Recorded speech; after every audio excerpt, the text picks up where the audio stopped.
Hello, everyone, and welcome to the show. My name is Girgis, co-founder of Akina Compounding Pharmacy, where everything that we do centers on one core philosophy, which is also reflected in our name, Akina.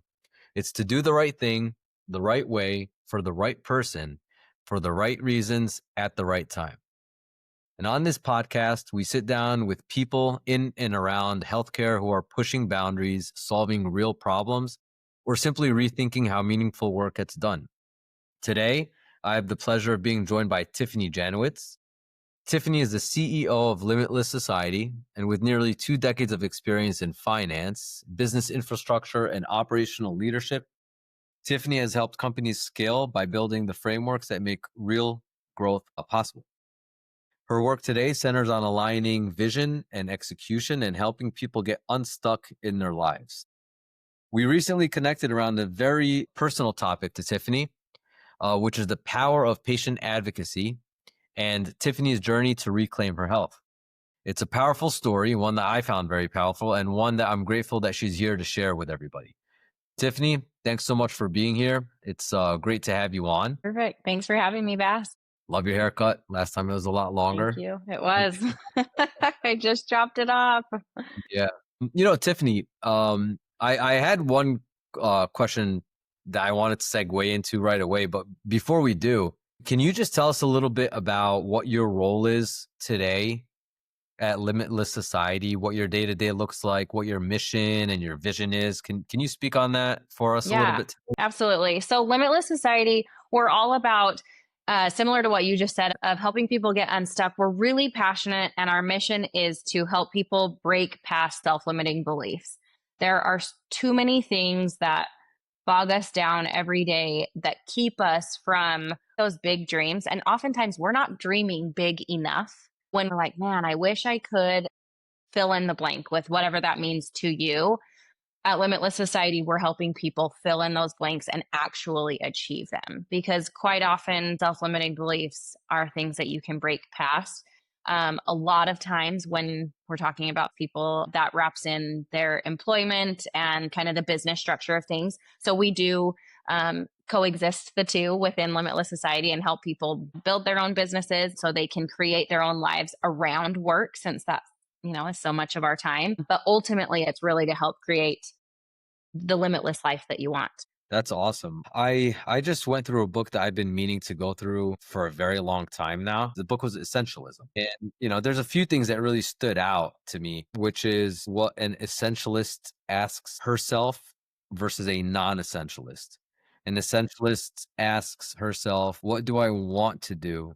While a non-essentialist asks, what do I have to do? Mm, And when we get stuck in non-essentialist mode of all the things that we have to do, to tie back to something that you said, you end up either suffocating your dreams completely, right? absolutely. Or not dreaming big enough because it Yes. seems so unattainable because of all the things you have to do. But if we subtract instead of addition, we're using subtraction. It's okay, what are all the things we're going to remove? And I was like, man, that seems so obvious, right? Obvious. But then I realized, wow, we really lose perspective of what we're actually capable of. Your dream, which is a really big dream, is actually attainable under certain conditions. To that point, I think so often, the things that we're talking about with essentialism versus the non essentialism, when we're thinking about the things that we have to do on the daily versus the things that we need to, or just like kind of that bottom line versus what's going to move the needle, that gap really isn't that big if you shift that mentality a little bit. It's the micro habits that add up every single day. When those micro habits start to become non negotiables, that's what moves the needle. And Yeah. then all of a sudden, your dreams are starting to be achieved, whether it's the smaller dreams or whether now you're on the track to your big dreams. It's the little things you're doing every day that make the huge difference. I'm not going to spend our entire conversation referencing motivational speakers, but what you just said just reminded me of something I listened to from Simon Sinek, who just, has a ton of leadership courses about micro habits. And it's Yes. a very common theme, which is being an effective leader. Hmm. the micro actions that you do on a daily basis that reinforce and empower your team. For example, every single day you make a decision. When I walk out, I'm going to say goodbye. Have a good evening. Every Yes. single day. I want my team to know that I care about them. So every meeting I start with, how was your week? And I'm listening. Yeah. It's all these micro things that add up that'll eventually lead you to whatever objective it is that you happen to have, whether it's a Oh, personal yeah. goal or a goal that's connected to other people in your team. But yeah, those micro habits are definitely the game changers ultimately, right? Absolutely. Thank you for sharing that. The last time that we spoke, you shared with me a pretty powerful story about your personal health journey. And Mhm. part of that story was you navigating the healthcare system and you really, really advocating for yourself and doing your own research. And that experience sort of compelled you to do what you're doing today, right? Yeah. Can you share a little bit about that? Absolutely. So what's interesting, Bass, about you bringing up the micro habits and everything is I had stepped into my role as a CEO, and previous to that, like I had held different leadership positions. While I spent time really focusing in on what my micro habits looked like, it was the space that was created by trimming down some of the habits that didn't need to be there, kicking those to the curb, and really solidifying the good habits. It was allowing myself the space to be a better leader, not only to my team and leadership, because that's what I started really honing it in for, was being in leadership, but also to myself. And by doing so over the span of this last year, it made space for me to be a better listener. I had some things that I was noticing in my health that I needed to start getting checked out. So I went in for some routine checks, and I started with my mammogram because that was the area of concern at that time. And I went in for my mammogram. I was told I was fine, so I said, "Great! I'm relying on the healthcare system to tell me what I needed to do." And I went home and just had that inner voice that kept kicking and saying, "But you're not just fine. Let's pay attention a little bit more." And at this time, I was at the peak of my physical fitness. I was at the peak of my spiritual fitness, my mental health. I mean, like, I would beg to say that I was at like the pinnacle for myself. I was having a kick ass year, but there was something that was making that space of saying something's not right. And that's why you're listening to this, is because you have sharpened these tools so well that this little tiny piece is not jiving with these, right? So, anyways, I went back in and talked to some healthcare providers, and I was expressing these concerns to one of my nurse practitioners. She's excellent, and she told me, "I can appreciate what you're saying. We're going to order more tests like you're wishing for, and what I want to tell you is if something doesn't feel right, you do not stop with that answer. You Mm, continue to listen to yourself." And that really was the sentence that saved my life. interesting. So you heard this from one of the nurse practitioners that you interacted with, when I guess when you were following up or scheduling a second opinion? Yeah. Yeah. And she was like, "I don't say that to scare you, but I say that because that has been, unfortunately, what a few of my patients have needed." So she's obviously getting this awareness that our self advocacy is huge in our success in life and in our healthcare journey. I was gonna ask and sort of summarize what you've told us so far. So things are going really well financially, emotionally, physically, spiritually. You feel like you're at your peak in really very different like components that come together, but you still felt like something was off, right? Yeah. Now, how clear was that voice to you at the time that something was off? Can you paint for us a more vivid picture of what that, number one, how you created that space for yourself, Yeah. and how clear was it that something was off, even though all these other things were going right at the same time? hmm hmm So, to elaborate on what you were just asking, I want to be clear that the time was where I had to be a savage. I had to be relentless with what I was doing with my time. Not only am I a CEO, I'm a mother of a 3-year-old little boy, which if you have toddlers, say no more. You understand the chaos that I'm describing there. I'm a wife. There's all the roles that we play throughout the day. If you are not being fiercely protective with your time, then that space that I was mentioning will not exist. I wake up before my kiddo wakes up, a couple hours before he wakes up. That's me time, whether I'm working and getting some business stuff out of the way, or whether I'm doing some reading and having some quiet time and some journaling. That looks different on different days, but I make sure that I get those little golden hours in the morning. And those started right after I had him. I had to relearn this balance. And I really don't love the word balance because I don't believe in it. It's all integration. How are we integrating our lives with our work and our families? And there's little separation these days, right? But when I'm at the peak of my fitness pillar, it's because I'm eating well, I'm exercising. And so the margin of error there, I can't sit here and say, well, I'm eating like garbage. So really it could be my food that feels off right now. Or I haven't worked out in a week and a half. So maybe I'm just like having an off day with my body. I was exercising regularly. I'm making good food choices. And I'm not making perfect food choices. I still am treating myself, but I'm trimming my margin of error there. So then when something feels off, I can go back and say, okay, was I eating like crap, or what is fueling my body and my mind and my soul right now? What am I fueling it with? And when we're doing better in that area, that allows that space that I'm talking about to then say, okay, so what could be wrong here? Is something actually wrong, or do I need to trim a few more things? And that could be the kicker. Am I getting enough sleep? Am I, all of these different things that are simple factors, yet if they're off, they will ruin us. Right. Right. So knowing that allowed me the space to say, no, I'm going to push back on this one because I don't think I'm fine. Yeah. Yeah.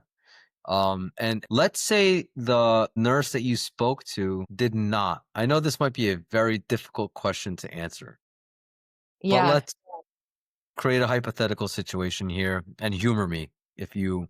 absolutely. That interaction, let's say it went something like this. Listen, I know you feel like something may be off, but the testing we're doing has a high specificity to it. They're extremely reliable and accurate. And if it says nothing is there, nothing is there. If you pursue this any further, go for it if you really feel like you need to, but you're probably wasting your time. How would have that changed your persistence? Love the question. I love the question. It could have delayed maybe my pushback, but a lot of my pushback came because I have a killer support system and who I'm surrounding myself by in my life and who I can, you know, just volley conversation and wellness and all of the things that we should be paying attention to. Um, those are the people who kept saying, yeah, I agree with you. Those people weren't also whispering in my ear, like, maybe you should just listen to the doctor. They're the specialist. They know best.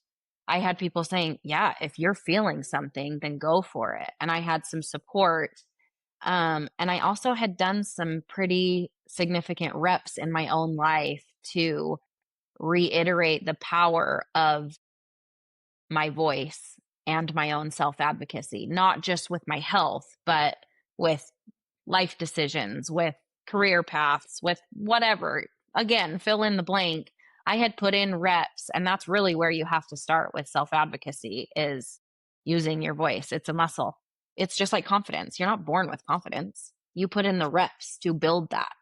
Tell me more about that, putting in reps. Tell me what you mean and how someone can do that to make it more of a practice and a muscle that you build versus let's say a nature thing. Yeah. I believe that probably two of our biggest needs as human beings are being seen and heard.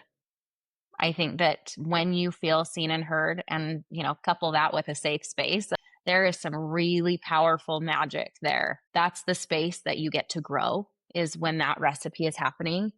And a lot of this, in my belief, happens when we're growing up, right? I grew up as the youngest of 8 children. And so while a lot of people would be like, oh, she's the baby of 8, like that's crazy. A lot of people are like, did you have a voice? Were you just like following the crowd at that point? But what that actually gave me the power to do was find my own independence, because by the time you're at 8, my parents Yeah. are tired, and Yeah. I mean, there's been a lot of error and a lot of success for me to watch growing up. And so watching and observing in my own family growing up, that gave me the power and the courage to say, like, I want to do that. I don't want to do that, and I just kind of was observing as I'm growing up. But then again, to your point of like, how do you start? I had to start with some little things of saying, yes, I want to do that, or no, I don't want to do that. And sometimes it was just in my own mind, because being vocal about that can get scary depending on how big the topic. But my first place of using like my voice in a really big situation was when I was 21 years old. Mm. So that was a really young age and some really shape shifting years to be like, okay, I'm going for this, because I felt it so deep in my heart that I just had to start somewhere. And that's the key with anything, is taking action. It's the action piece of anything that's going to put the reps in and allow you to do that. It was harder for me often to say no than it was to vocalize an opinion of something that I didn't want to do. I would just be like, oh, it's easier to just do it, or just go with the motions or whatnot. And Yeah. then once you get the reps in of saying no or pushing back, Yeah. then it becomes easier and the bigger things become easier. Yeah. Yeah. I noticed that over time when you do those reps as you describe it, um, over the last few years I became kind of sensitive to something, which is, and this is generalizing a little bit, which is an over reliance on systems, institutions, and establishments. It's not that they don't have your best interest at heart, but that they know you better than you know yourself, right?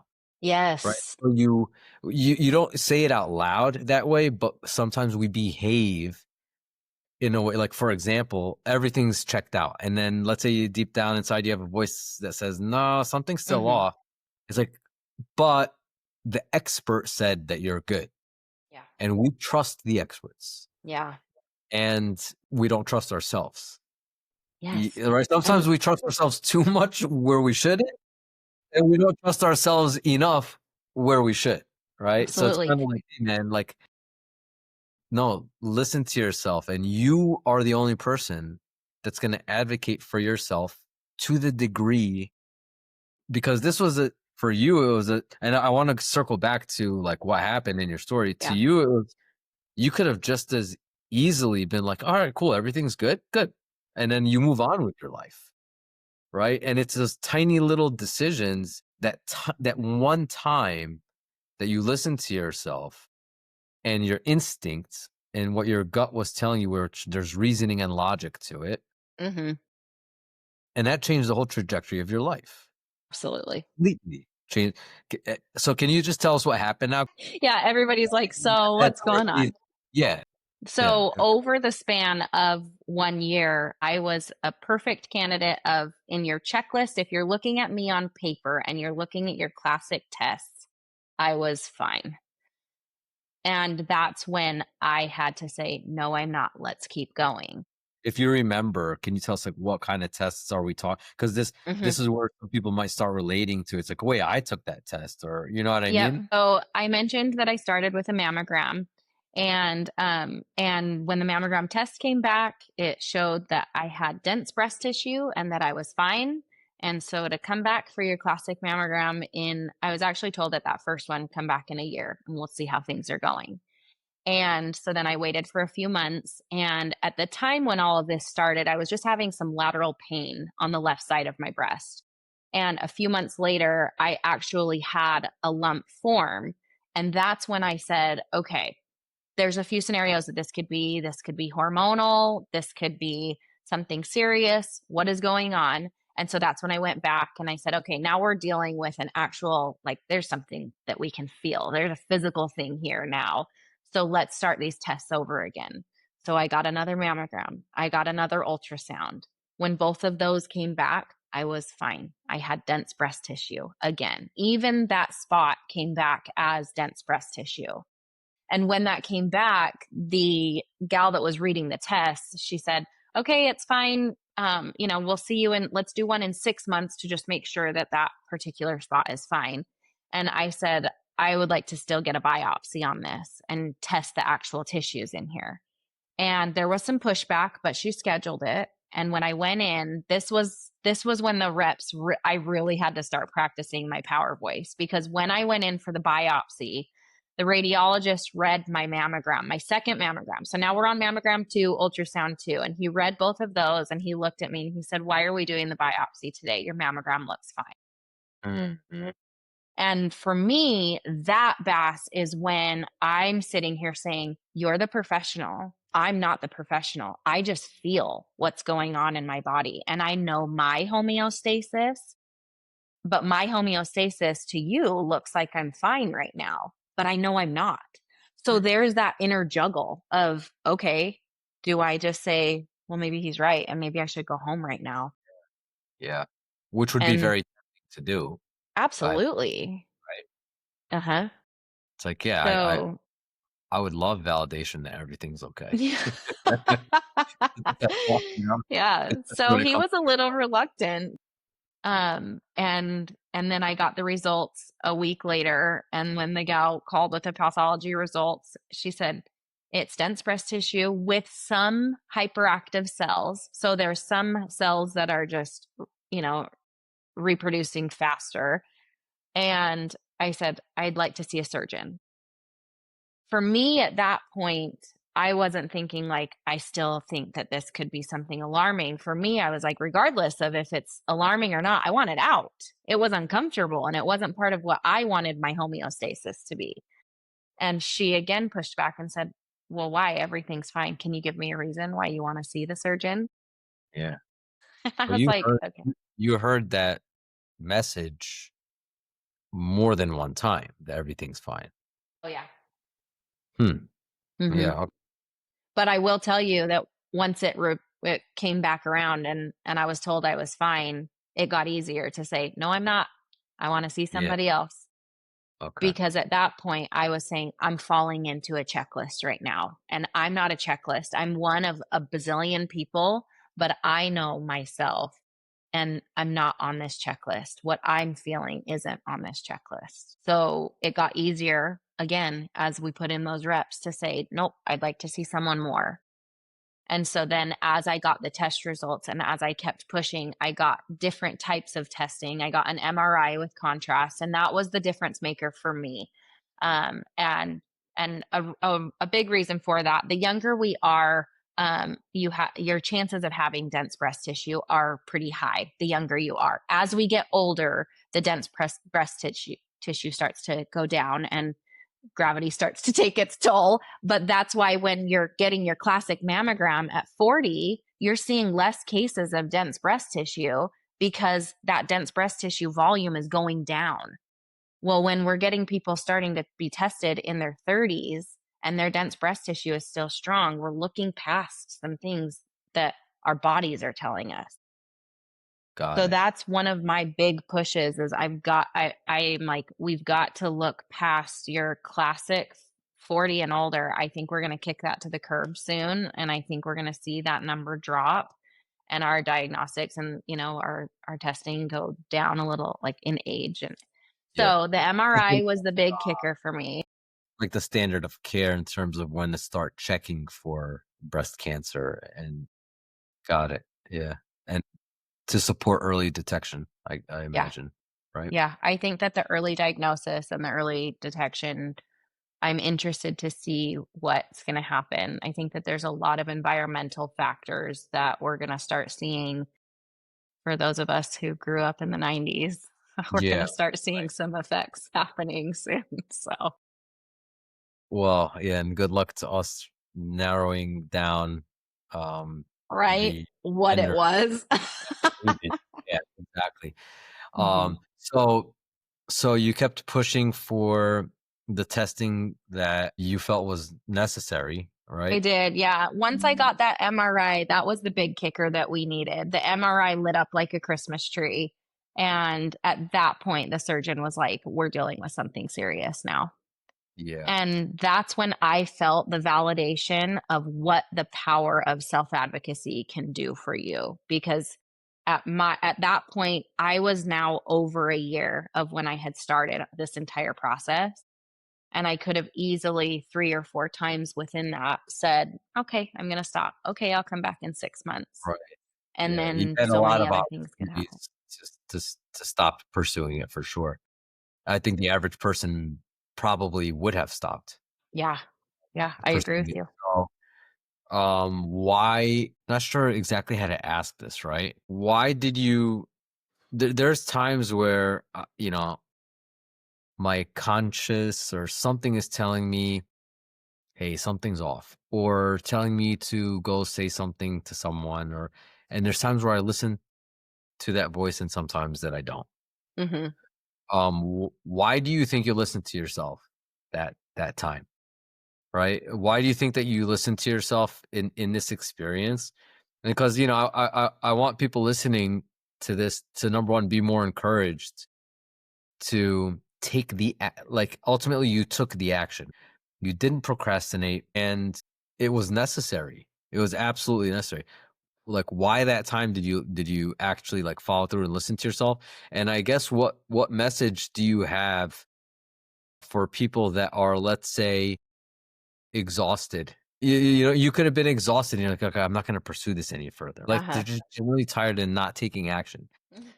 Like what message do you have for us that are in that situation? That's a great question. For those people that are exhausted, I think you need to go back to what is your purpose and what is your why? And that doesn't have to be something huge. That can be your why that day. That can be your why for that hour. But if you don't identify a why or a purpose, you will be exhausted every day. Yeah. And for me, I have multiple layers of my whys. I have really big whys, and those tie into my dreams. And then I have small whys that get me going each day, But a big why is my responsibility of the people that I need to show up for every day. There are people relying on me in my home, around me, and when we talk about people that we need to show up for, oftentimes you have no idea the impact that you're having on people around you. So for those people who are maybe in a lonely spot where they're saying, I don't think anybody's relying on me, there are people relying on you. And if it's not someone else, it is yourself, and At a minute. finding that internal why. Yeah. A lot of times I forget that it's number one, identifying your why or your purpose. And sometimes, you can tie in today's activities to your bigger why or Hmm. purpose or this conversation or whatever it may be. And a lot of times now that I think about it some more, if I think about the times where I was more compelled to act versus less compelled or motivated to act, it's because what prompted me to take action in whatever it may be is it was immediately tied to a purpose um that I found to be extremely important. Like this is the Hmm. purpose. This is the why. Hmm. And once it was tied to that, you're like, okay, I'm getting up out of my seat and Hmm. I'm gonna go do what I need to do for this thing. It was sort of like that fire under your butt, which is I Yeah. guess what you're describing as the purpose and the why. It's also like the law of physics, right? Like once you get in motion, slowing you down is a little bit harder, like when you're going super fast, like it's hard to come to a screaming halt, Yeah. right? And some people are at a screaming halt right now, and all they need to do is like start moving. Again, it goes back to that piece of taking action.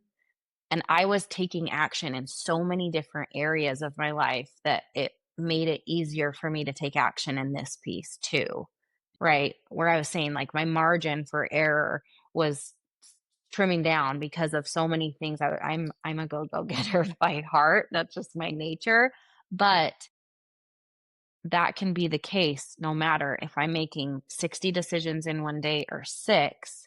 Taking action on something is going to get that moving. And that is easier. Once you're spinning, then it's easier to keep that in motion, but you've got to start, Right. right? So, um, what did you learn from that experience? Either like what new things did you learn? What was reinforced? And how did it lead to what you're doing today at Limitless Society? Or how did it influence your path to what you're doing today? The biggest thing I learned is that there is always room to go a different route. Mm. Your classic textbook route is rarely what will fit majority of what people need, which is interesting because when we think about all of the testing and everything that we're talking about, it's general testing for a reason because they've done it on the masses, so it should work for most, right? For me, I quite often have found myself in that category of I need to creatively problem solve right now and I need to go about this a different way. And that was a big thing that I learned through this was that there was a different way. Even if I was told no, or if I was told everything looks good, there was a better creative way for me to go about it. And ultimately that saved my life because at the end of all that testing, you know, to close the curiosity for those listening, at the end of that testing, I was told I have breast cancer. Okay. And that Yeah. was a life-changing conversation and a life-changing result that and that conversation alone could have gone drastically different if I would have waited 6 months to come back. The rate at what this was growing at, if I would have waited for 6 months, would have absolutely been different. There were decisions in my life that were gonna have happen that could have made me delay going back for a long time. So the biggest thing I learned was again to creatively problem solve until you are satisfied. If you feel at the end of any result that you are sitting in freedom, Got it. then that's the end goal for me. Yeah. It sounds like the CEO or leadership position suits you very well. You said earlier that, you're kind of a go-getter, and you said there's always a way, there's always a route. I'm sure you're confronted with problems, complex problems as a CEO. And of course the complexity of people. And it's like, yeah, okay, if you've defined the outcome that you're looking for, if you reach that objective and the outcome and you're satisfied with it, meaning you're at peace with it. Um, and if, the first two or three routes don't get you there, there's probably a third or a fourth or a fifth or a sixth. You got to get creative, problem solve, and you have to be ready to overcome some obstacles. A lot of people listening to this could be business owners, right? Mm. And owning it or running a business is, you're gonna have your share of problems and challenges over the years, Without right? a doubt. Yeah, you really have to have that approach and understanding that there's always a way. There's a way to do it. You just gotta spend some quality time Mhm. and kind of figure it out and try all the things. Yeah.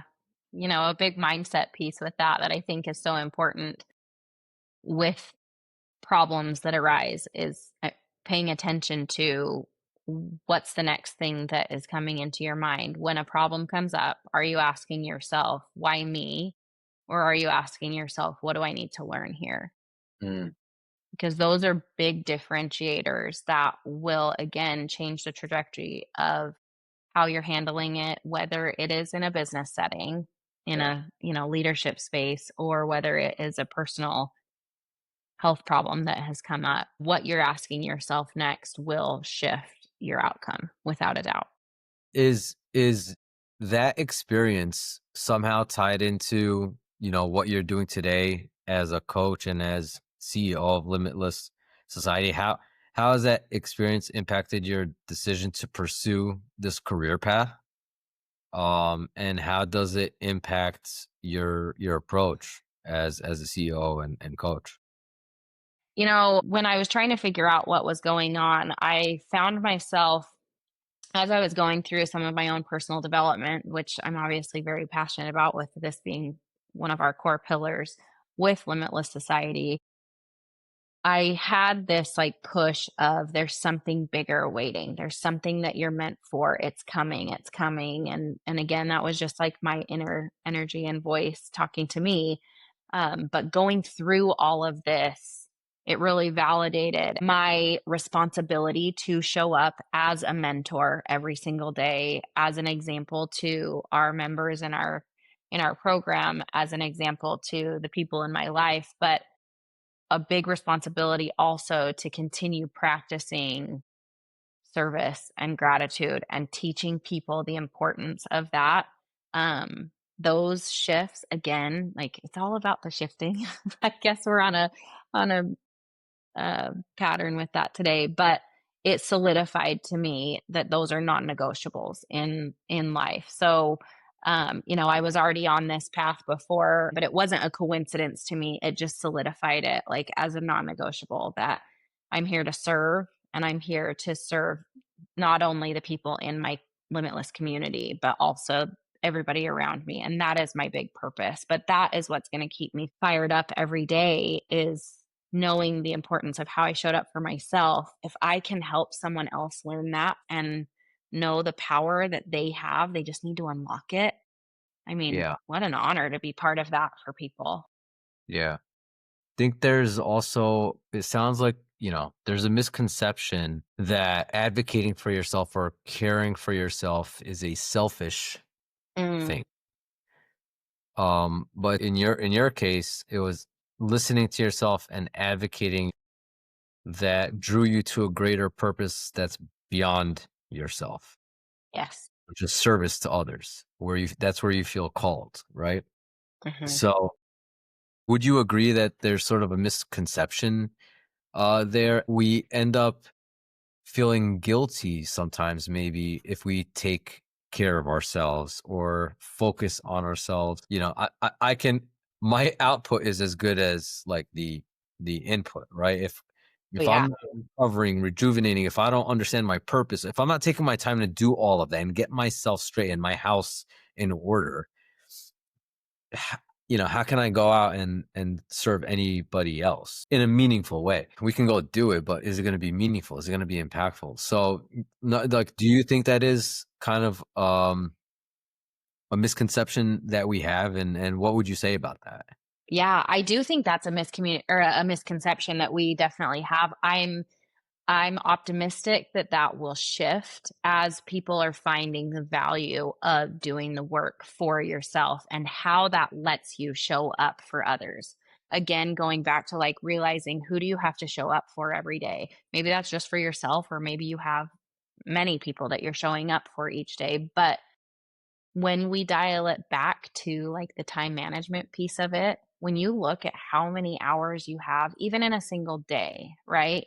If you are showing up for yourself very first thing in the morning and being, crazy about your time and what you're doing, the space that that would normally look selfish, and like whether it's going to the gym or making yourself a decent meal to then refuel your body, or whatever it may be. Maybe you're going to get a massage that people would be like, "Here, have time for a massage," like, but if that lets you show up as a better leader in whatever role it is, it's just like when you're thinking about like the mechanics of a car, right? If I put if I put 85 into my Ferrari, it's not going to run very well. And I'm not going to expect it to run very well. That is as logical as we can get, right? It's not going to run properly. It's the same thing for ourselves. If we're not doing better, you Yeah, can't expect yourself to run on all cylinders for long. You can probably for a small time, but you're going to hit burnout without a doubt. yeah, yeah. And then anybody relying on you is not gonna receive what you have to offer. Right. You And actually I have to. also think, tying into that with what we're talking about when we're talking about serving other people, I would challenge everybody who's listening to this to take a moment and think back to like the last time you served somebody. I would dare to bet that most people, when they think back on something that they were doing to serve someone else, they didn't do it for the recognition. Where is your heart at with that? I guess is where you need to ask yourself. But if your heart's in the right place and you're serving in alliance with yourself and it's in alignment with yourself, then that's as organic as it gets. And 9 times out of 10, there are other things that circle right back into that that then feed your soul. And that's not even what you're in it for. Yeah. And Yeah. then again, talk about the self care. That for me feeds me Yeah. more than Yeah. anything. So you said you're a wife, you're a mother, and of course you're a coach, right? Hmm. Um, which is serving others, from Yeah. 9 to 5. So you get to do it all the time. The whole story is like very interesting. Maybe tell us what you were doing before Limitless Society, and then the Uh-huh. transition into this, and sort of like what your week looks like, coaching people and playing that role as CEO of Limitless Society. So before I was doing this, I was in finance for a long time. I was in investments for a long time. I was part of a team of 5 advisors, and we had some pretty high profile clients here in Utah. And when you deal with high profile wealth portfolios, I should say, there is a lot of risk associated with it. There is detail that cannot be missed. And there's a lot on the line there, right? In that scenario, there's a lot that I got to observe. And when you're doing more observing in a leadership role, you're learning so much, right? Stepping into that so early on in my career, I got to do a lot of observing from high profile players and big players on my team that I admired a lot. I really respected where they had gone with their careers and how they had gotten there. And so observing a lot of that and saying, how did they get there? How did they do that? As you mentioned, there's a lot of times when we're reading material and stuff, there's often times when we're saying, "Yeah, I've heard this before. This is just being said differently." Most things in life are that way, especially when you get to a successful route because it works, right? Yes. People just tweak different things and make it their own. That's with everything. Yeah. So I got to spend a lot of time observing that, and financial health is a foundational piece that you're not going to get around. You have to have that in check. So that's one piece that I was really grateful to understand the ins and outs of that, of business, of scaling, of seasons. Again, of like there's season that you don't take risks, there's seasons that you take big risks, and all in between.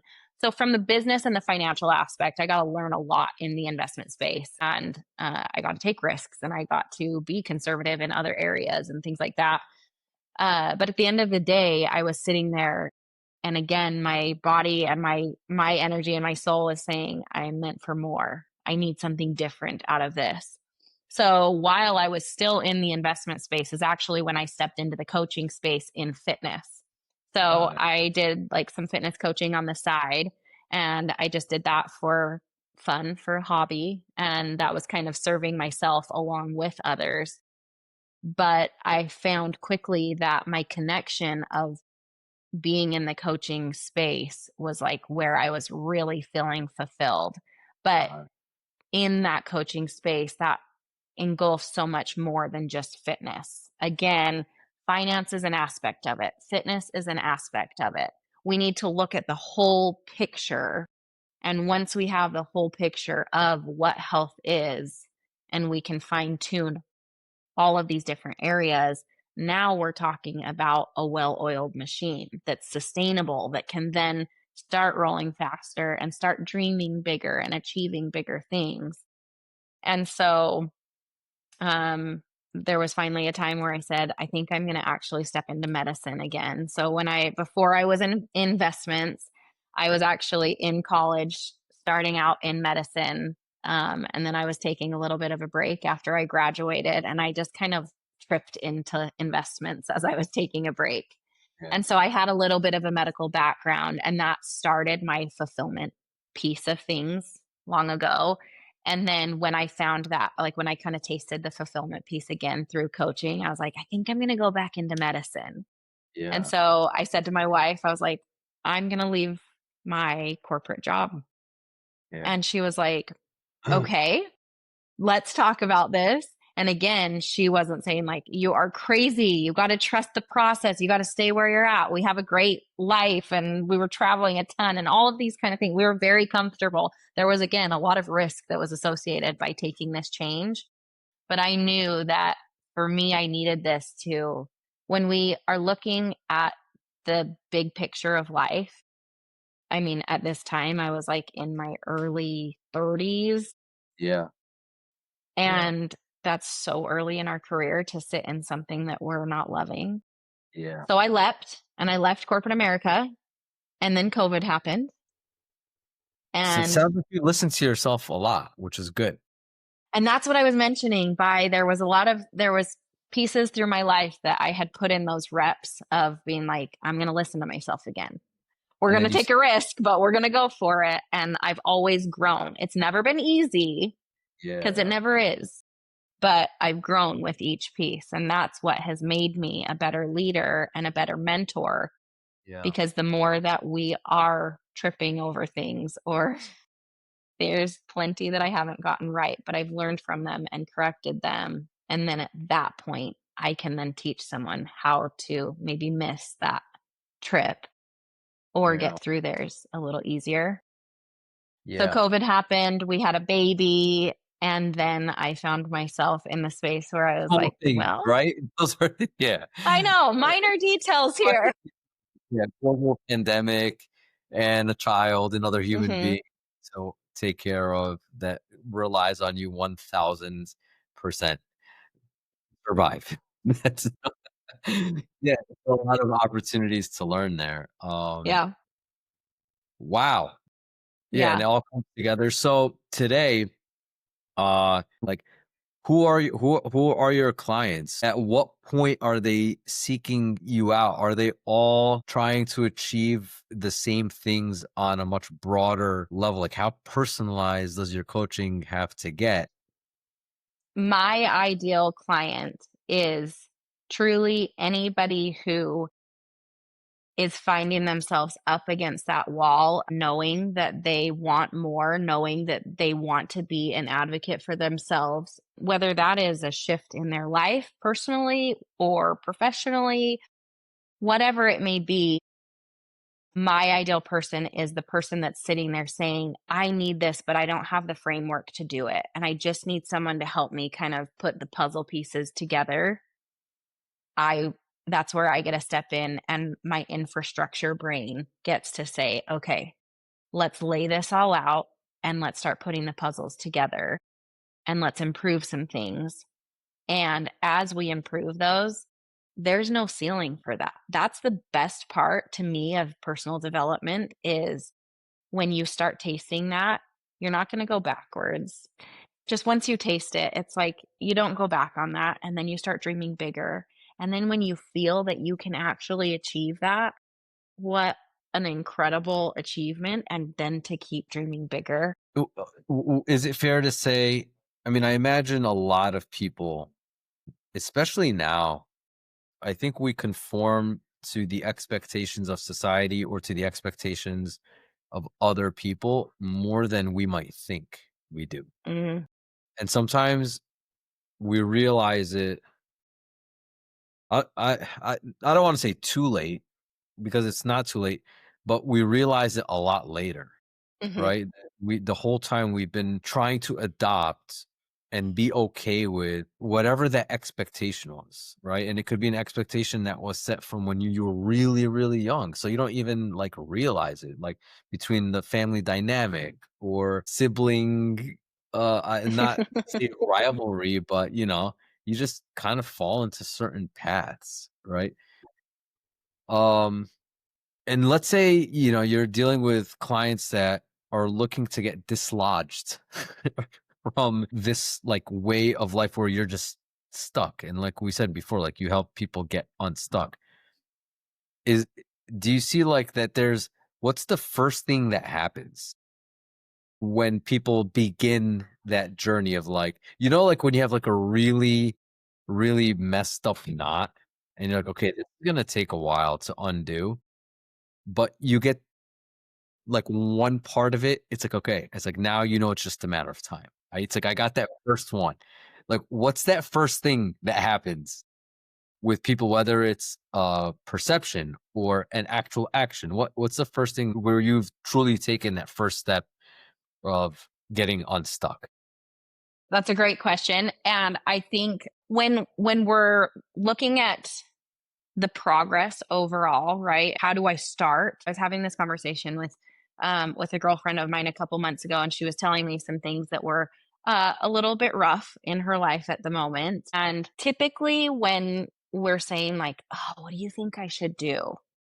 We're looking for validation. Yeah. You know what you need to do 9 times out of 10. But if you're going into a conversation with someone and you're having that conversation of like, well, this is happening and I don't really know, like, I'm just going to see, that's when you know what you need to do. And that action piece has to step in.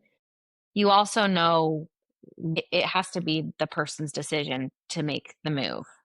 I Yeah. could talk blue in my face of all of the successes I have had with personal development, but until it sparks that shift in the person, it's not going to work. So I think a big thing that someone has to like look for is, how do you get unstuck? Do you really want to be unstuck? Are you willing to take the action to get unstuck? If you're Uh, not, don't sit idle, and you'll get to a place reversing in the wrong direction. It's just like when they say, like, if you're on the train that in the wrong direction, it's going to cost a hell of a lot more to get home if you don't just get off the train. Just take the action. But again, to your point, if you're not willing to start, then it's not for you. got it. So It's it's one. scary. There's a lot of emotion that goes into it. And truly, you have to get to a point that you don't care what people think to an Yeah. extent, too. Because if Yeah. you're worried about what people think, you're going to find yourself stuck a lot. This is a very noisy world that we live in. Yeah. Yeah. So it's that once that commitment to action has been made, once you're resolute on that, Hmm. yeah, that makes sense. A lot of times I ask, like, I ask myself, I was like, okay, there's been times where I have taken action and times that I haven't, and I was trying to find like the common denominator, um, of the times where I did act. I was like, okay, what was it that compelled me? And I think if I tie it back to what you said earlier, it's like, okay, the times where I was like, I'm gonna take the leap here, Hmm. right? This reminds me of a time like, we were at some theme park and there's like a 50-foot cliff jump, right? It's like the amount of people that go up to the cliff, kind of look over, and you see them debating in their head, jump, don't jump, can I? And I was like, and I'm watching, right? Yeah. This is I was much younger, and I just remember having the thought. I was like, what happens at the moment that the person decides to do it? Like, what just happened right there? Hmm. I was like, I don't think I ever got the answer to that. I still don't think that I know, but I think to claim to know the answer is to also have the solution for each person on when they need Hmm. to act. But I think what happened is there was a why, and it could be, yeah, there was that why that they immediately connected to, and Yeah. an acknowledgement of the fear, but letting the purpose and the why dictate the action instead. Hmm. So in my head, I was like, okay, the times where I took action, it's like there's always that fear factor, that risk, that whatever. I could fail, or not enough time, or it's too late, or something related to fear in some Hmm. form of action. But then the why and the purpose is greater, um, than that fear factor, and so we decide to take action. And it sounds like you facilitate that for people. I think the more you embed the why and that purpose Mhm. in every decision you're making throughout the day, the easier it is to just keep moving. And so there's a handful of like exercises and a lot of different things that I help you go through with your brain. And I'm not claiming to be a therapist. I truly am just like a gal that has gone through a lot and figured out some things that have worked and have not worked for myself. And I've had gratefully a lot of success with that. And so it would be, in my opinion, very selfish for me not to pass that on to people of what I've learned and what has worked and what has not worked for myself as well. Yeah. But that's a big driving point of my why is I have a toolbox. So I am going to share that as wide as I can with the world. Yeah. So is that one thing that you do help your clients do, which is to sort of uncover or discover and define that purpose and that why? Yes. Yeah. And what does There's one that take? exercise in particular that really defines like your ethos. I'm sure you've heard that before, but when you really define that ethos, every decision you make is it takes so much more of the emotion out of your decision making and keeps the logic in that. And emotion is usually what sways us to, "Well, I'm worried about what this person's going to think of me." Well, if you're in line with these different things that we just defined for you individually, then this person's opinion doesn't matter any longer.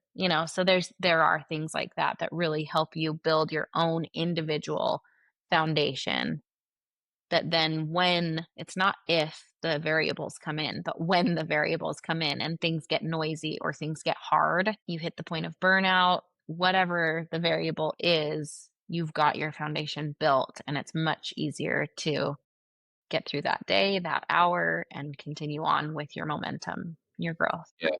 Yeah, that's awesome.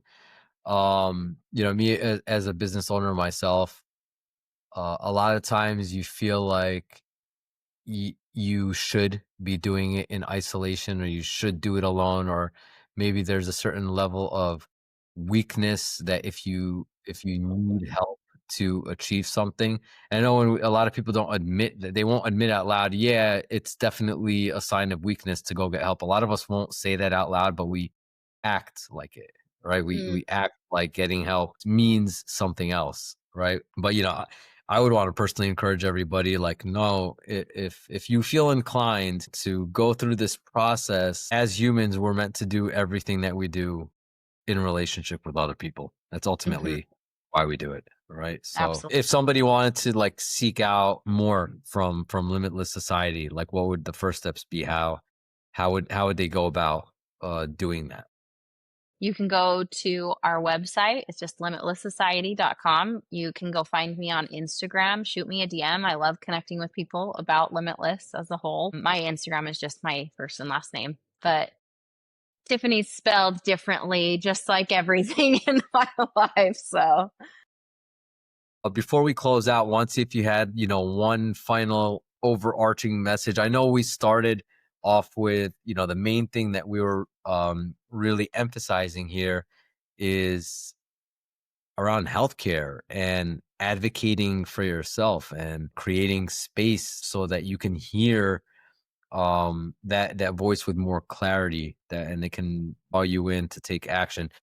So that's kind of where we started. But as we close off, want to see if you had any, final messages for the audience, or anything that you want to kind of put out there. oh, so many things. And Yeah, we've touched for on so sure. many, like, we've touched the surface on so many deep gems today.